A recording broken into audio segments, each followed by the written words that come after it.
नमस्कार मित्रों और प्यारे बच्चों, आपका इस मैथमेटिक्स स्कूल वीडियो में स्वागत है। मैं अनंत नारायण तिवारी, डॉक्टर राम मनोहर अम्बेडकर से आपके इस स्कूल के चैनल में आपका स्वागत करता हूं और आशा करता हूं जो मैं पढ़ाऊंगा आपको समझ में आएगा। इसलिए ज़्यादा से ज़्यादा निवेदन है कि आप हमारे वीडियो को लाइक और सब्सक्राइब करें। आज हम लोग बेहद ही आसान टॉपिक्स की चर्चा करने जाते हैं और ये 12th के मैथ में सबसे आसान चैप्टर है मैट्रिक्स।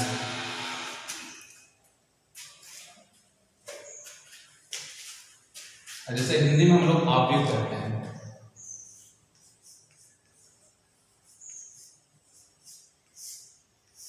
आव्यूह है क्या?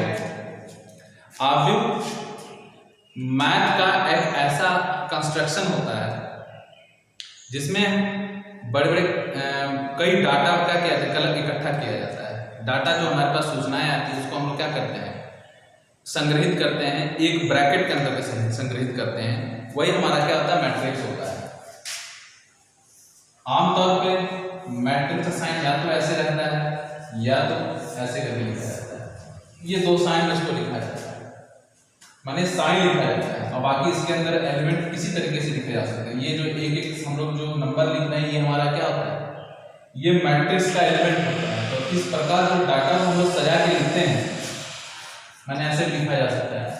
तो इस प्रकार जो हम लोग डाटा को सजा के लिखते हैं यही हमारा क्या होता है, आव्यूह होता है।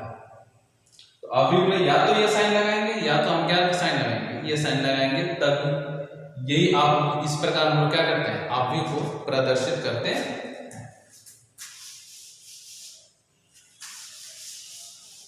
कुछ आव्यूह की बेसिक चीजें। आव्यूह में पहला है आव्यूह की कोट। आव्यूह की कोट, जिसे हम लोग कहते हैं ऑर्डर। तो कोट के पहले ये जानना पड़ेगा कि आव्यूह की कोट हम लोग कैसे निकालते हैं। मैंने एक आव्यूह लिख दिया अपने मन से, 2 4 6 -1 0 2 2 -3 5, ये मैंने एक आव्यूह लिख दिया। तो हर आव्यूह में ये जो इस प्रकार देखते हैं आप ना, ऐसे इस प्रकार लाइन नहीं बन रही है। ये जो लाइन होती है ऐसे ऐसे करके जैसे ऐसे रहती है, इसको हम लोग रो कहते हैं। क्या कहते हैं हम लोग? रो कहते हैं। इसको हम लोग कहते हैं रो। और ये जो इस प्रकार का होता है ऐसे ऐसे करके, इसको हम लोग क्या कहते हैं, कॉलम कहते हैं।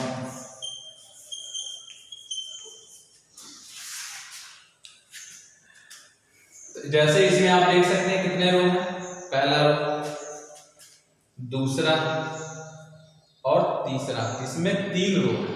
कितने रो हैं इसमें? 3 रो। और इसमें स्टूडेंट आप देख सकते हैं 1 2 और 3 कॉलम भी हमारे पास कितने हैं, 3। तो मैं कह सकता हूं कि इस आव्यूह की कोट कितनी है, तो 3 रो है और 3 कॉलम है। तो मैं लिख सकता हूं 3 गुणे 3। किसी भी आव्यूह की कोट होती है m गुणे n। m का मतलब क्या होता है, रो की संख्या। जिस आव्यूह में रो की संख्या होती है उसको हम लोग m से प्रदर्शित करते हैं। जैसे इसमें m का मान कितना है, 3 है, क्योंकि इसमें कितने रो हैं, 1 2 3 रो है। और कॉलम कितने हैं, कॉलम भी 3 है। ये जो दंडवत होते हैं इसी को कॉलम कहते हैं, जो लंब करके होते हैं। तो n बराबर होता है किसकी संख्या, कॉलम की संख्या। हिंदी में हम लोग इसे पंक्ति और स्तंभ कहते हैं और अंग्रेजी में रो और कॉलम कहते हैं। आप लोग इंग्लिश में रो और कॉलम याद करो, सबसे अच्छा है, क्योंकि आगे जब बीएससी करोगे, कुछ भी करोगे, तो ये इंग्लिश शब्द ही प्रयोग में आएगा। इसीलिए जान लो कि रो और कॉलम कहते हैं और इसी को अंग्रेजी में हम लोग क्या कहते हैं, पंक्ति और क्या कहते हैं, स्तंभ कहते हैं। ठीक है। तो किसी भी आव्यूह की कोट क्या होती है, m गुणे n, यानी n का मतलब हो गया रो की संख्या, n हो गया माने कॉलम की संख्या। तो इसका मतलब ये हो गया कि ऑब्जेक्ट कोड का मतलब क्या हुआ, जितना रो का जितना कॉलम होगा उन दोनों का जो क्रॉस प्रोडक्ट होता है वही दोनों लिखते हैं। ऐसा नहीं कि आप लोग 3 × 3 9 लिख दोगे, लेकिन इससे ये तो बस 3 × 3 लिख के छोड़ दोगे यहाँ पर। तो इसका मतलब ये हो गया कि इसमें 3 रो है और 3 क्या है हमारा कॉलम। एक और एग्जांपल दे रहे हैं।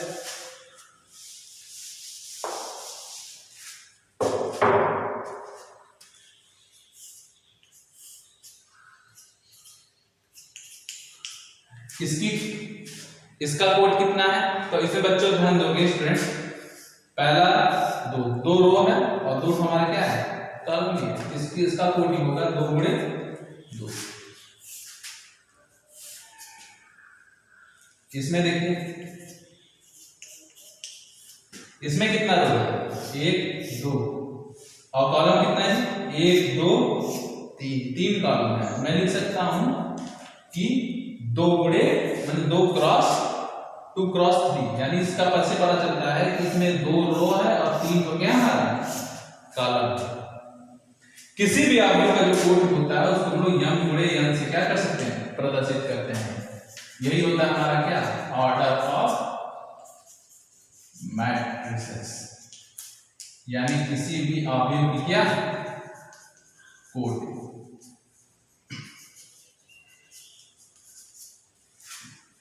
आशा है आपको ये समझ में आ गया होगा कि अब ऑब्जेक्ट का कोड क्या आता है। तो ऑब्जेक्ट का कोड क्या होगा, जितना आपका स्तंभ का संख्या रहेगा, जितना आपका मतलब कि माफ करिए, जितना आपका रो का संख्या रहेगा, जितने आपके पास कॉलम रहेंगे, दोनों को क्रॉस प्रोडक्ट में लिख देंगे तो वही आंसर रहेगा।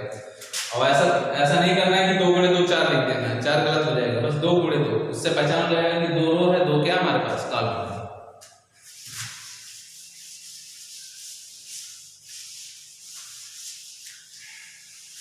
ऑब्जेक्ट कई प्रकार के होते हैं।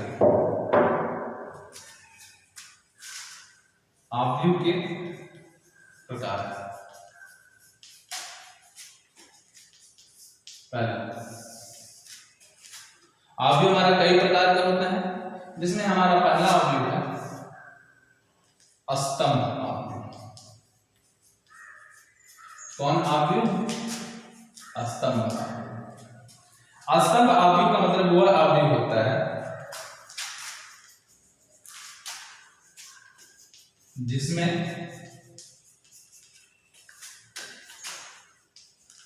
स्तंभ की संख्या 1 होती है। ऐसा ऑब्जेक्ट जिसमें स्तंभ की संख्या कितनी हो 1 हो। एग्जांपल,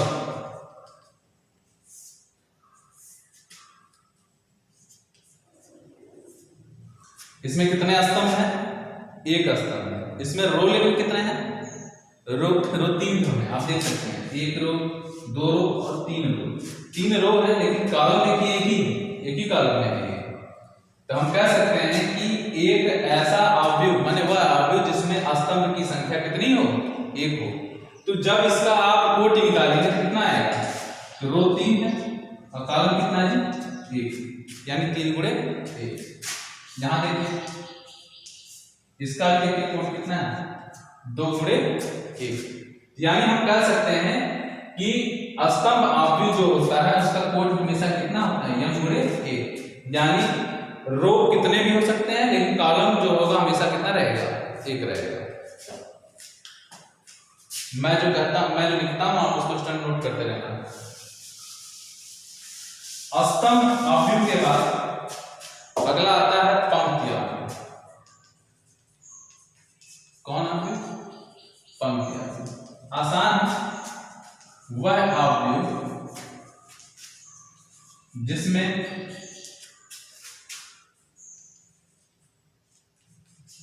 पंक्ति की संख्या 1 होती है। एग्जाम्पल, उसमें स्तंभ 1 था, इसमें पंक्ति 1 है, तो वह ऑब्जेक्ट जिसमें पंक्ति की संख्या 1 होती है। कहने का मतलब ये हो गया कि आपके पास जैसे मान लीजिए, अब देखिए इसमें पंक्ति 1 है लेकिन जो आपका ये जो देख रहे हैं क्या बोलते हैं कॉलम जो है, मान इसमें रो 1 है लेकिन कॉलम हमारा क्या है 3। तो इस प्रकार इसका कोड कितना होगा 1 गुणे 3। इसका देखिए, मैंने कुछ एग्जाम्पल दे रहा हूं। इसका कितना है? 1 गुणे 2। इसका देखिए 1 2 3 4, 1 गुणे 4। तो मैंने जितना यहाँ पे एग्जाम्पल लिखा हूं सब में रो की संख्या 1 है, लेकिन कॉलम कुछ भी हो सकता है। बस हमको ये ध्यान, आपको ये जानना है कि वह अवयव जिसमें पंक्ति की संख्या कितनी होती है? 1 होती है। बाकी स्तंभ कितने भी हो उससे आपको यहाँ से मतलब नहीं है।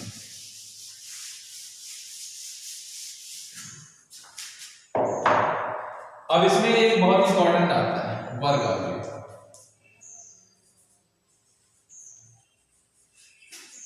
जिसको अंग्रेजी में कहते हैं स्क्वायर मैट्रिसेस।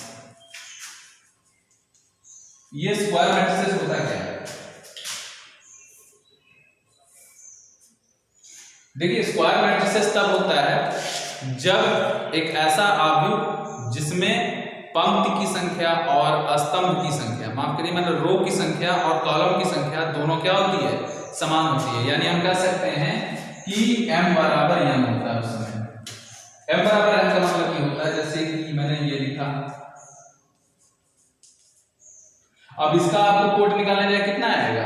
खुद ही देख रहे हैं। 1 2 3, 3 आपका हो गया रो और 3 क्या हो गया? कॉलम भी है। तो ऐसा अवयव जिसमें जितने पंक्ति होती है उतने स्तंभ होते हैं, यानी जितने रो रहेंगे उतने कॉलम रहेंगे, उसी को हम लोग क्या कहेंगे? वर्ग अवयव कहेंगे। वर्ग अवयव में हमेशा m और n की क्या होता है? हमारा बराबर होता है।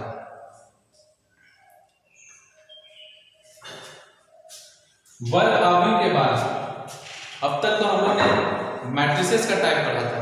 मैट्रिसेस के टाइप में पहला आपका था पंक्ति अवयव था, दूसरा था आपका स्तंभ अवयव था, और तीसरा आपका है वर्ग अवयव।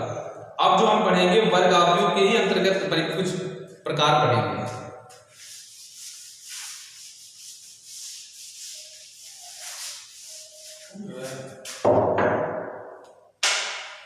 वर्ग अवयव भी कई प्रकार के होते हैं। वर्ग अवयव में पहला प्रकार आता है विकर्ण अवयव। अंग्रेजी में से डायगोनल मैट्रिसेस कहते हैं। मेरा कहने का मतलब ये है कि विकर्ण अवयव क्या होता है? वर्ग अवयव होती है। कहने का मतलब ये है कि विकर्ण अवयव, पहली बात विकर्ण अवयव तभी संभव है जब वो क्या होगा? वर्ग अवयव होगा। यानी विकर्ण अवयव में भी जितने पंक्ति होते हैं उतने क्या होते हैं? स्तंभ होते हैं। तो इसका मतलब ये हो गया एक ऐसा अवयव जिसके केवल विकर्ण में एलिमेंट होते हैं और बाकी सभी जो एलिमेंट होते हैं वो क्या होते हैं? शून्य होते हैं। माने विकर्ण के एलिमेंट छोड़ बाकी सभी एलिमेंट अगर हमारे शून्य होते हैं तो ऐसे अवयव हमारे क्या कहलाएंगे? विकर्ण अवयव कहलाएंगे। बाकी ये 3 5 बराबर भी हो सकता है, नहीं भी बराबर हो सकता है, उससे मतलब नहीं, लेकिन बीच का एलिमेंट माने कैसा कहने का मतलब ये है विकर्ण का एलिमेंट, विकर्ण एलिमेंट होना चाहिए, बाकी शेष एलिमेंट क्या होना चाहिए? 0 होना चाहिए। ठीक है, इसका आप नोट करिए। देखिए 3 गुणे 3 हो रहा है। विकर्ण के बाद अगला है अदिश अवयव।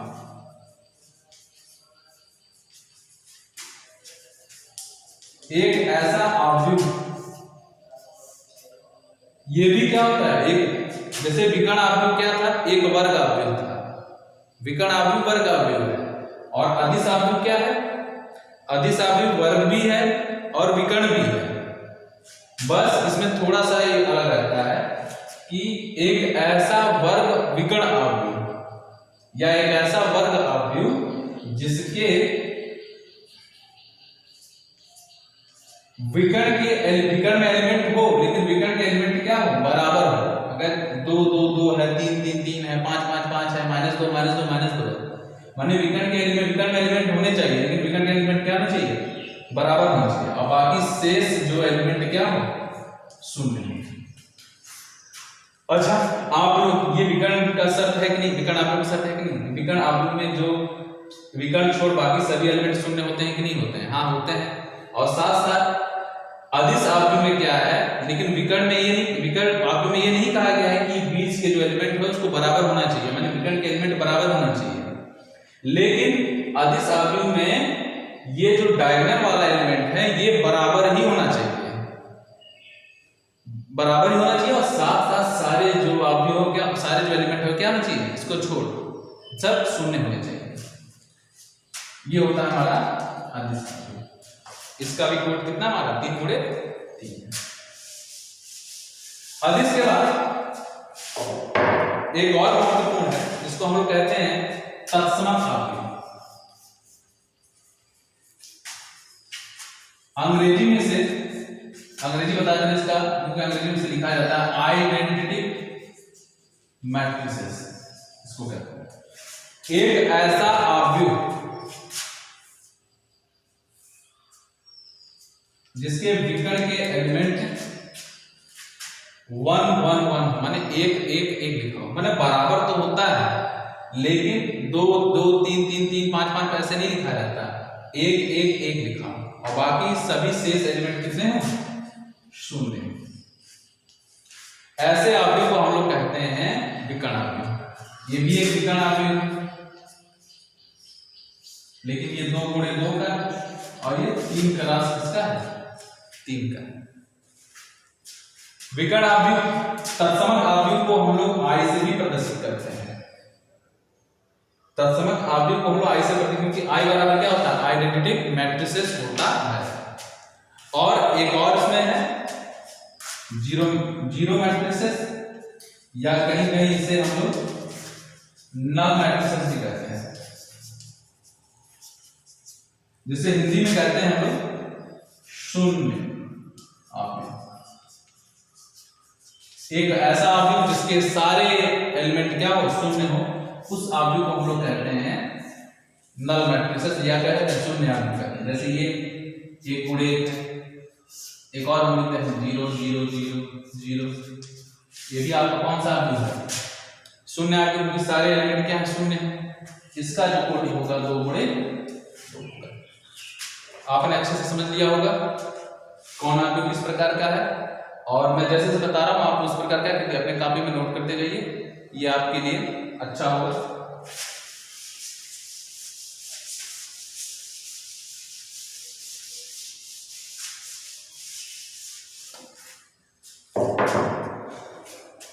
अब अगला है समान अवयव। 2 अवयव समान है, इसकी शर्त क्या होती है,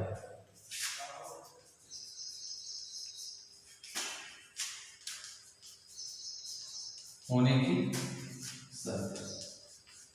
2 अवयव समान होने की शर्त क्या है, तो 2 अवयव समान तभी हो सकते हैं जब पहला कंडीशन दोनों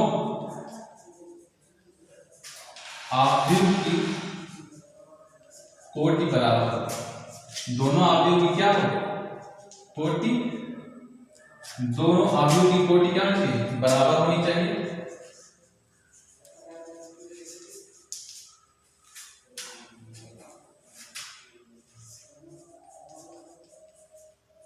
और दोनों अवयव में स्थित संगत अवयव की संख्या, अवयव की संख्या, अवयव का मतलब होता है एलिमेंट,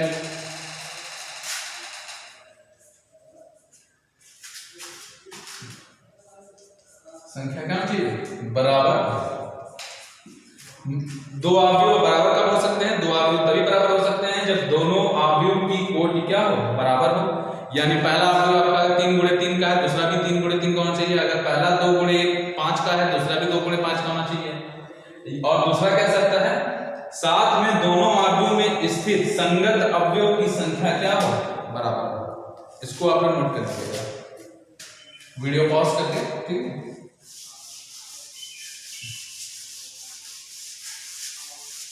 देखिए कैसे 2 अवयव बराबर होते हैं। तो 2 अवयव बराबर होने की जो शर्त मैंने आप लोगों को बताया था, जैसे मान मैं ये लिख दूंगा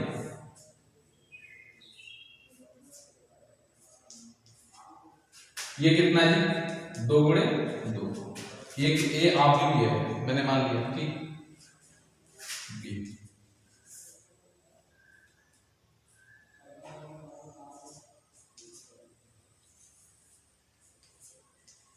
इसका भी कितना है 2 गुणे 2।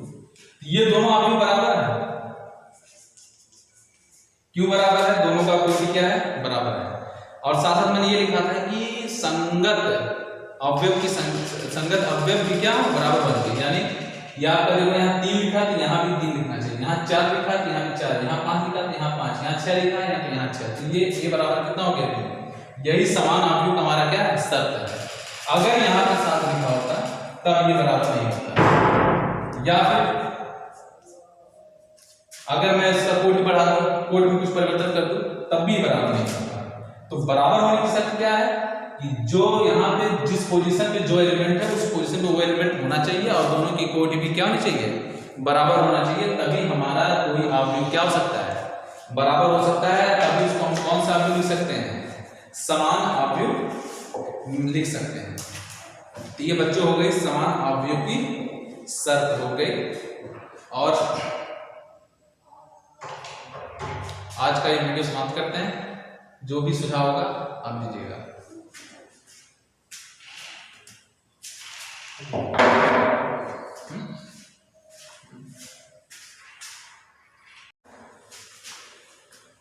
नमस्कार मित्रों और प्यारे बच्चों, आपका इस मैथमेटिक्स स्कूल वीडियो में स्वागत है। मैं अनंत नारायण तिवारी, डॉक्टर राम मनोहर अम्बेडकर से आपके इस स्कूल के चैनल में आपका स्वागत करता हूं और आशा करता हूं जो मैं पढ़ाऊंगा आपको समझ में आएगा।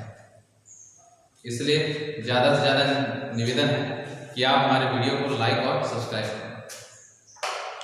आज हम लोग बेहद ही आसान टॉपिक्स की चर्चा करने जाते हैं और ये 12th के मैथ में सबसे आसान चैप्टर है मैट्रिक्स।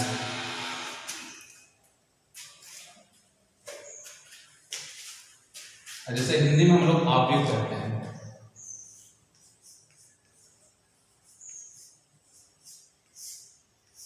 अवयव है क्या? अवयव मैथ का एक ऐसा कंस्ट्रक्शन होता है जिसमें बड़े बड़े कई डाटा का क्या इकट्ठा किया जाता है। डाटा जो हमारे पास सूचनाएं आती है उसको हम लोग क्या करते हैं संग्रहित करते हैं, एक ब्रैकेट के अंदर संग्रहित करते हैं। वही हमारा क्या होता है मैट्रिक्स होता है। आमतौर पे मैट्रिक्स का साइन या तो ऐसे रहता है या तो ऐसे करके लिखा जाता है। ये 2 साइन में इसको लिखा जाता है, माने साइन लिखा जाता है और बाकी इसके अंदर एलिमेंट किसी तरीके से लिखे जा सकते हैं। ये जो एक हम लोग जो नंबर लिख रहे हैं ये हमारा क्या होता है ये मैट्रिक्स का एलिमेंट होता है। तो इस प्रकार जो डाटा को हम लोग सजा के लिखते हैं माने ऐसे लिखा जा सकता है। तो इस प्रकार जो हम डाटा को सजा के लिखते हैं यही हमारा क्या होता है अवयव होता है। तो अवयव में या तो ये साइन लगाएंगे या तो हम क्या साइन लगाएंगे ये साइन लगाएंगे, तब यही आप इस प्रकार हम लोग क्या करते हैं अवयव को प्रदर्शित करते हैं।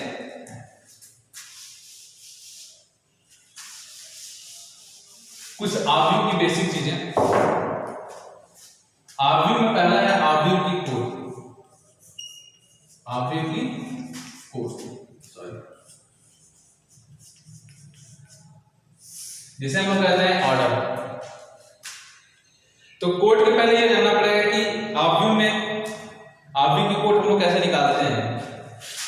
मैंने एक अवयव लिख दिया अपने मन से 2 4 6 -1 0 2 2 -3 5। ये मैंने एक अवयव लिख दिया।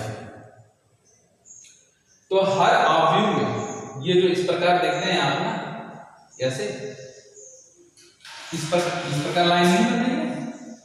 ये जो लाइन होती है ऐसे ऐसे करके जैसे ऐसे रहती है, इसको हम लोग रो कहते हैं। क्या कहते हैं हम लोग? रो कहते हैं। इसको हम लोग कहते हैं रो। और ये जो इस प्रकार का होता है ऐसे ऐसे करके, इसको हम लोग क्या कहते हैं?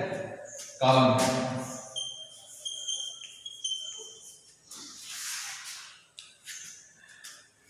जैसे इसमें आप देख सकते हैं कितने रो हैं। पहला रो दूसरा और तीसरा। इसमें 3 रो है। कितने रो हैं? इसमें 3 रो है। और इसमें स्टूडेंट आप देख सकते हैं 1 2 और 3 कॉलम भी हमारे पास कितने हैं? 3। तो मैं कह सकता हूं कि इस आव्यूह की कोट कितनी है? तो 3 रो है और 3 कॉलम है। तो मैं लिख सकता हूं 3 गुणे 3। किसी भी आव्यूह की कोट होती है m गुणे n। m का मतलब क्या होता है? रो की संख्या। जिस आव्यूह में रो की संख्या होती है उसको हम लोग m से प्रदर्शित करते हैं। जैसे इसमें m का मान कितना है? 3 है, क्योंकि इसमें कितने रो हैं? 1 2 3 रो है। और कॉलम कितने हैं? कॉलम भी 3 है। ये जो दंडवत होते हैं इसी को कॉलम कहते हैं, जो लंब करके होते हैं। तो n बराबर होता है किसकी संख्या? कॉलम की संख्या। हिंदी में हम लोग इसे पंक्ति और स्तंभ कहते हैं और अंग्रेजी में रो और कॉलम कहते हैं। आप लोग इंग्लिश में रो और कॉलम याद करो, सबसे अच्छा है, क्योंकि आगे जब बीएससी करोगे कुछ भी करोगे तो ये इंग्लिश शब्द ही प्रयोग में आएगा। इसीलिए जान लो कि रो और कॉलम कहते हैं और इसी को अंग्रेजी में हम लोग क्या कहते हैं? पंक्ति और क्या कहते हैं? स्तंभ कहते हैं। ठीक है। तो किसी भी आव्यूह की कोट क्या होती है? m गुणे n। यानी m का मतलब हो गया रो की संख्या, n हो गया माने कॉलम की संख्या। तो इसका मतलब ये हो गया कि आव्यूह कोट का मतलब क्या हुआ? जितना रो का जितना कॉलम होगा उन दोनों का जो क्रॉस प्रोडक्ट होता है वही दोनों लिखते हैं। ऐसा नहीं कि आप लोग 3 गुणे 3 ना लिख दोगे, लेकिन इससे ही तो बस 3 गुणे 3 लिख के छोड़ दोगे यहाँ पर। इसका मतलब ये हो गया कि इसमें 3 रो है और 3 क्या है हमारा? कॉलम। एक और एग्जांपल दे रहे हैं।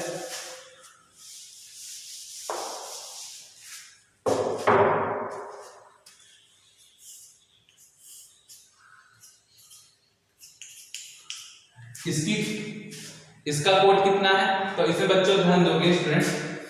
पहला 2 रो है और 2 हमारा क्या है? कॉलम है। इसका कोट ही होगा 2 गुणे 2। इसमें देखिए इसमें कितना रो है?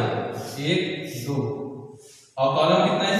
1 2 3 कॉलम है। मैं लिख सकता हूं कि 2 गुणे मतलब 2 क्रॉस 2 क्रॉस 3। यानी इसका से पता चलता है कि इसमें 2 रो है और 3 हो गया हमारा कॉलम। किसी भी आव्यूह का जो कोट होता है उसको हम लोग m गुणे n से क्या कर सकते हैं? प्रदर्शित करते हैं। यही होता है हमारा क्या? Order of matrices. यानी किसी भी आव्यूह की क्या कोट।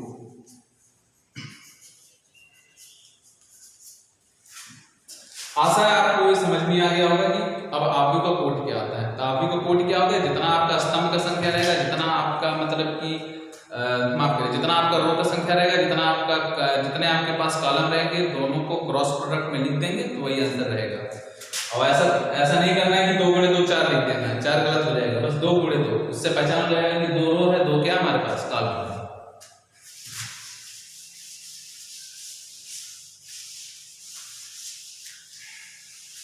आव्यूह कई प्रकार के होते हैं।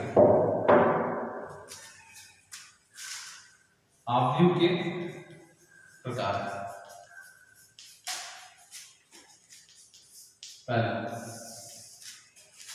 आव्यूह हमारा कई प्रकार के होते हैं, जिसमें हमारा पहला आव्यूह है स्तंभ आव्यूह।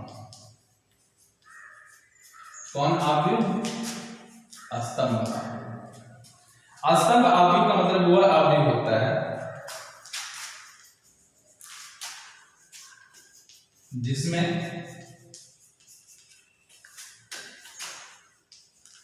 स्तंभ की संख्या 1 होती है। ऐसा आव्यूह जिसमें स्तंभ की संख्या कितनी हो? 1 हो। एग्जांपल,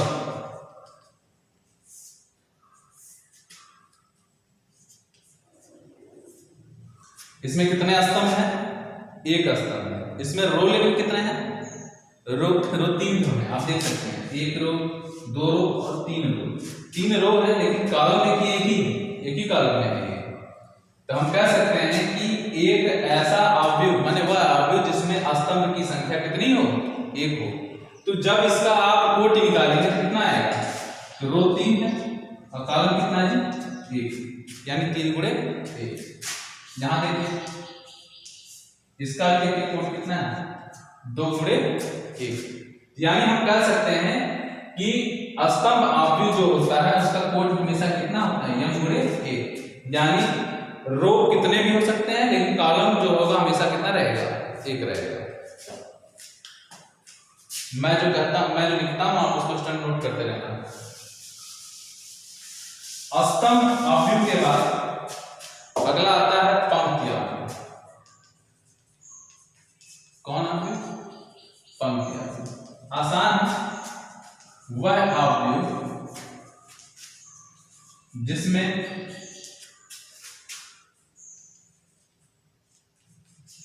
पंक्ति की संख्या एक होती है। एग्जाम्पल, उसमें स्तंभ 1 था, इसमें पंक्ति 1 है, तो वह अवयव जिसमें पंक्ति की संख्या 1 होती है। कहने का मतलब ये हो गया कि आपका जैसे मान लीजिए, अब देखिए इसमें पंक्ति 1 है लेकिन जो आपका ये जो देख रहे हैं क्या बोलते हैं कॉलम जो है, मान इसमें रो 1 है लेकिन कॉलम हमारा क्या है 3। तो इस प्रकार इसका कोड कितना होगा 1 गुणे 3।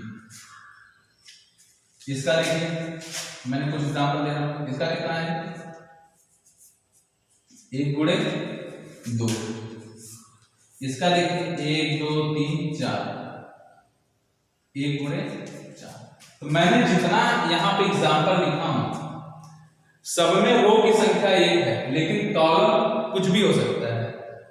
बस हमको ये आपको ये जानना है कि वह अवयव जिसमें पंक्ति की संख्या कितनी होती है 1 होती है, बाकी स्तंभ कितने भी हो उससे आपको हमसे मतलब नहीं है।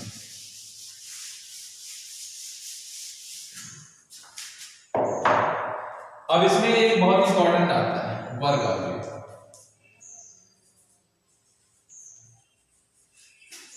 जिसको अंग्रेजी में कहते हैं स्क्वायर मैट्रिसेस। ये स्क्वायर मैट्रिसेस होता क्या है, देखिए स्क्वायर मैट्रिसेस तब होता है जब एक ऐसा अवयव जिसमें पंक्ति की संख्या और स्तंभ की संख्या, माफ करिए मतलब रो की संख्या और कॉलम की संख्या दोनों क्या होती है समान होती है। यानी हम कह सकते हैं कि m बराबर n होता है। उसमें m बराबर n का मतलब ये होता है जैसे कि मैंने ये लिखा, अब इसका आपको कोट निकालना जाए कितना आएगा खुद ही देख रहे हैं 1 2 3, 3 आपका हो गया रो और 3 क्या हो गया कॉलम भी है। तो ऐसा अवयव जिसमें जितने पंक्ति होती है उतने स्तंभ होते हैं, यानी जितने रो रहेंगे उतने कॉलम रहेंगे, उसी को हम लोग क्या कहेंगे वर्ग अवयव कहेंगे। वर्ग अवयव में हमेशा m और n की क्या होता है बराबर होता है।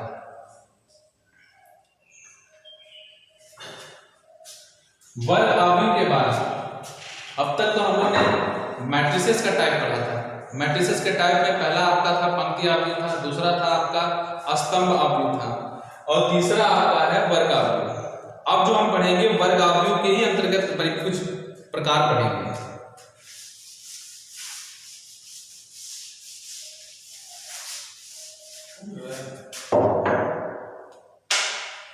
वर्ग अवयव भी कई प्रकार के होते हैं। वर्ग अवयव में पहला प्रकार आता है विकर्ण अवयव, अंग्रेजी में इसे डायगोनल मैट्रिसेस कहते हैं। मेरा कहने का मतलब ये है कि विकर्ण अवयव क्या होता है वर्ग अवयव होती है। कहने का मतलब ये है कि विकर्ण अवयव, पहली बात विकर्ण अवयव तभी संभव है जब वो क्या होगा वर्ग अवयव होगा। यानी विकर्ण अवयव में भी जितने पंक्ति होते हैं उतने क्या होते हैं स्तंभ होते हैं। तो इसका मतलब ये हो गया एक ऐसा अवयव जिसके केवल विकर्ण में एलिमेंट होते हैं और बाकी सभी जो एलिमेंट होते हैं वो क्या होते हैं शून्य होते हैं। माने विकर्ण के एलिमेंट छोड़ बाकी सभी एलिमेंट अगर हमारे शून्य होते हैं तो ऐसे अवयव हमारे क्या कहलाएंगे विकर्ण आव्यूह कहलाएंगे। बाकी ये 3 5 बराबर भी हो सकता है, नहीं भी बराबर हो सकता है, उससे मतलब नहीं, लेकिन बीच का एलिमेंट माने क्या सकता है, कैसा कहने का मतलब ये जो विकर्ण का एलिमेंट, विकर्ण एलिमेंट होना चाहिए, बाकी शेष एलिमेंट क्या होना चाहिए, 0 होना चाहिए। ठीक है, इसका आप नोट करिए। देखिए 3 गुणे 3 हो रहा है। विकर्ण के बाद अगला है अदिश आव्यूह।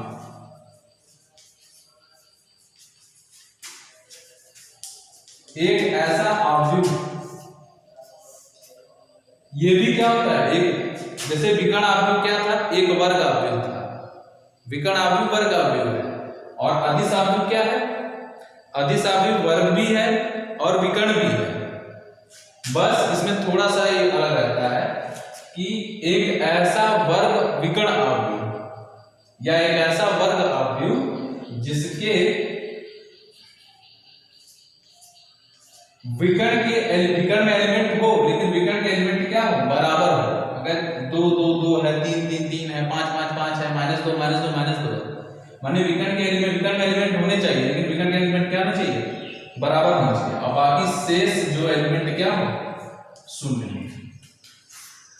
अच्छा, आप लोग ये विकर्ण का शर्त है कि नहीं, विकर्ण आव्यूह का शर्त है कि नहीं, विकर्ण आव्यूह में जो विकर्ण छोड़ बाकी सभी एलिमेंट शून्य होते हैं कि नहीं होते हैं, हाँ होते हैं। और साथ साथ अदिश आव्यूह में क्या है, लेकिन विकर्ण में ये नहीं, विकर्ण आव्यूह में ये नहीं कहा गया है कि बीच के जो एलिमेंट है उसको बराबर होना चाहिए, माने विकर्ण के एलिमेंट बराबर होना चाहिए, लेकिन अदिश आव्यूह में ये जो डायगोनल वाला एलिमेंट है ये बराबर ही होना चाहिए,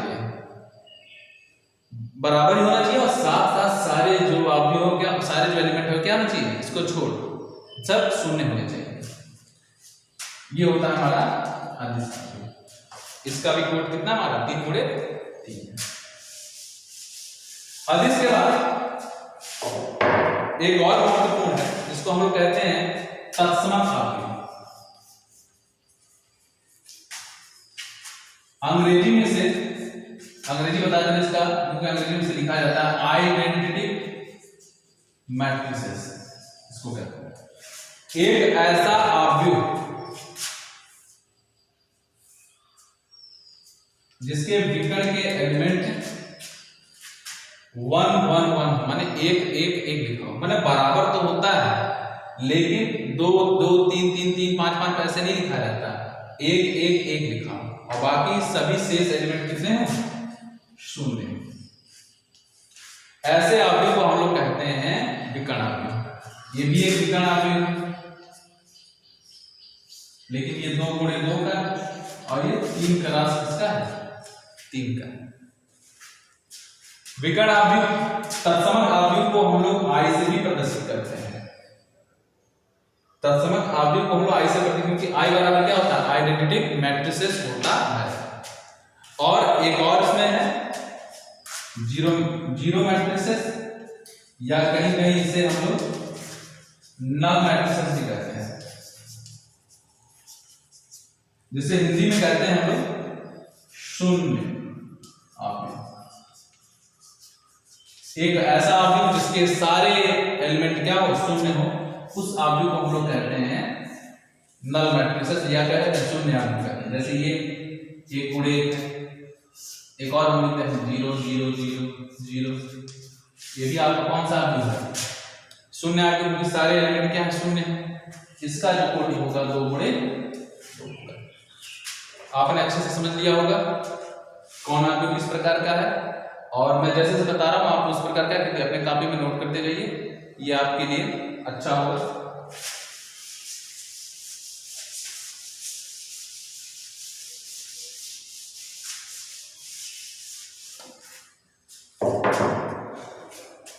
अब अगला है समान आव्यूह।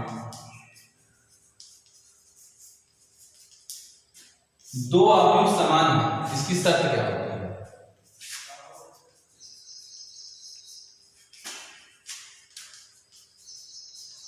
होने की शर्त। 2 आव्यूह समान होने की शर्त क्या है, तो 2 आव्यूह समान तभी हो सकते हैं जब पहला कंडीशन दोनों आव्यूह की कोटि बराबर, दोनों अवयव की क्या हो, कोटि, दोनों अवयव की कोटि क्या होनी चाहिए, बराबर होनी चाहिए।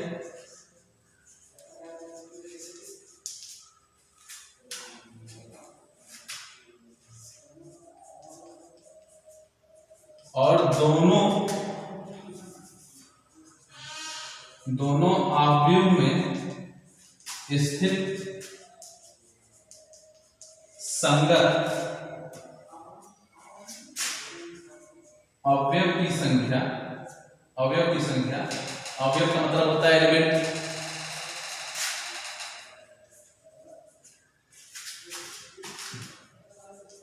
संख्या क्या चाहिए, बराबर। दो अवयव बराबर कब हो सकते हैं, दो अवयव तभी बराबर हो सकते हैं जब दोनों अवयव की कोटि क्या हो, बराबर हो। यानी पहला अवयव आपका 3 गुणे 3 का है, दूसरा भी 3 गुणे 3 का होना चाहिए। अगर पहला 2 गुणे 5 का है, दूसरा भी 2 गुणे 5 का होना चाहिए। और दूसरा कह सकता है साथ में दोनों अवयव में स्थित संगत अवयव की संख्या क्या हो, बराबर हो। इसको आप नोट कर लीजिएगा, वीडियो पॉज करके, ठीक है।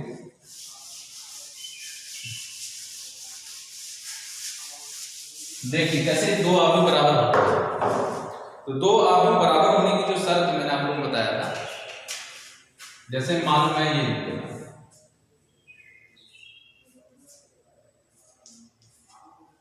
ये कितना है, 2 गुणे 2, ये अवयव ये है, मैंने मान लिया, ठीक।